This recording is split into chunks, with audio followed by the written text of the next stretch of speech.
Rafale বনাম Eurofighter আসলে কে সেরা? তুলনা কিংবা লড়াইটা বহু আগে থেকেই চলছে ইউরোপে, তবে এবার সেই লড়াইয়ের আঁচ লাগছে দক্ষিণ এশিয়াতেও। বিশেষ করে বললে ভারত আর বাংলাদেশ এবার চলে এসেছে এই তুলনায়। ইউরোপের দুই শীর্ষ যুদ্ধবিমান ফ্রান্সের দাসো রাফাল এবং বহুজাতিক ইউরোফাইটার টাইফুন নিয়ে তুলনা চলে হরহামেশাই।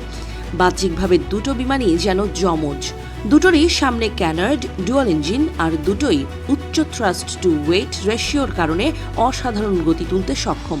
কিন্তু বাস্তবে এই দুটি বিমান তৈরি হয়েছে ভিন্ন দর্শন আর ভিন্ন যুদ্ধ প্রয়োজনে। তাই আজকেও প্রশ্ন ওঠে, ইউরোপের সেরা যোদ্ধার মুকুট কার মাথায়? রাফাল তৈরি করেছে ফ্রান্সের দাসো অ্যাভিয়েশন, যার নকশা প্রাথমিকভাবে প্রস্তুত করা হয়েছিল ফরাসি এয়ার অ্যান্ড স্পেস ফোর্সের নির্দিষ্ট প্রয়োজন মাথায় রেখে। যেহেতু এই বিমানটি এককভাবে ফ্রান্সের জন্যই তৈরি করা হয়েছিল, তাই এতে দেশটির বিশেষ সামরিক কৌশল ও অপারেশনাল চাহিদা সরাসরি প্রতিফলিত হয়েছে।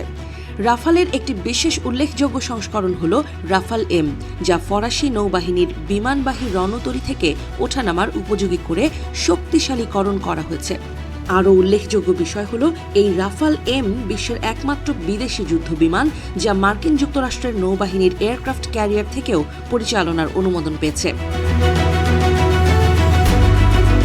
অন্যদিকে ইউরোফাইটার টাইফুন সম্পূর্ণ আলাদা ধাঁচের একটি প্রকল্প।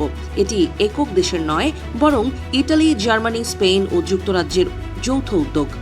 তাই বিমানটির নকশা থেকে শুরু করে অপারেশনাল সক্ষমতা সবকিছুতেই বহুজাতিক সমন্বয়ের ছাপ স্পষ্ট।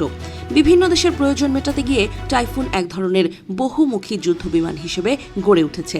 তবে এর প্রধান শক্তি গতি, আরোহণ ক্ষমতা এবং আকাশে আধিপত্য বিস্তারের বৈশিষ্ট্য। টাইফুনের বিশেষত্ব হল এর রিল্যাক্সড স্টেবিলিটি ডিজাইন, যা পাইলটের ক্ষুদ্রতম নির্দেশেও অত্যন্ত দ্রুত প্রতিক্রিয়া জানাতে পারে। ইলেকট্রনিক ফ্লাই বাই ওয়্যার সিস্টেমের মাধ্যমে বিমানটি নিজের স্থিতি নিয়ন্ত্রণ করে। উচ্চ গতির জটিল কৌশলগত উড়ানে অবিশ্বাস্য ক্ষিপ্রতা দেখায় ইউরোফাইটার টাইফুন। ম্যাক 2 এর বেশি গতি তুলে দীর্ঘ সময় ধরে সুপার ক্রুজ বজায় রাখতে সক্ষম হওয়ায় টাইফুনকে ইউরোপের অন্যতম সেরা ইন্টারসেপ্টর ধরা হয়। রাফাল তুলনামূলকভাবে কম আক্রমণাত্মক নকশায় তৈরি, তবে এতে রয়েছে বহুমুখী সুবিধা। এর উন্নত sensor, radar, electronic warfare system এবং অস্ত্রের সমন্বয় একে একাধারে আকাশে প্রতিরক্ষা, আক্রমণ, স্ট্রাইক মিশন, এমনকি ইলেকট্রনিক হামলা পরিচালনার উপযোগী করে তুলেছে। সবচেয়ে উল্লেখযোগ্য হল, ফ্রান্সের পারমাণবিক প্রতিরোধ মিশনে রাফালের গুরুত্বপূর্ণ ভূমিকা আছে, যা অন্য কোনো ইউরোপিয়ান যুদ্ধবিমানের নেই।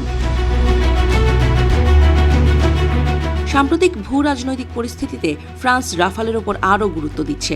প্রেসিডেন্ট ইমানুয়েল ম্যাক্রো ঘোষণা দিয়েছেন, দেশটি রাফালের পারমাণবিক মিশন শক্তিশালী করতে প্রায় $1.6 বিলিয়ন ব্যয় করে বিমান ঘাঁটি উন্নয়নে বিনিয়োগ করবে। এছাড়া রাফালের নতুন অর্ডারও বানানো হচ্ছে।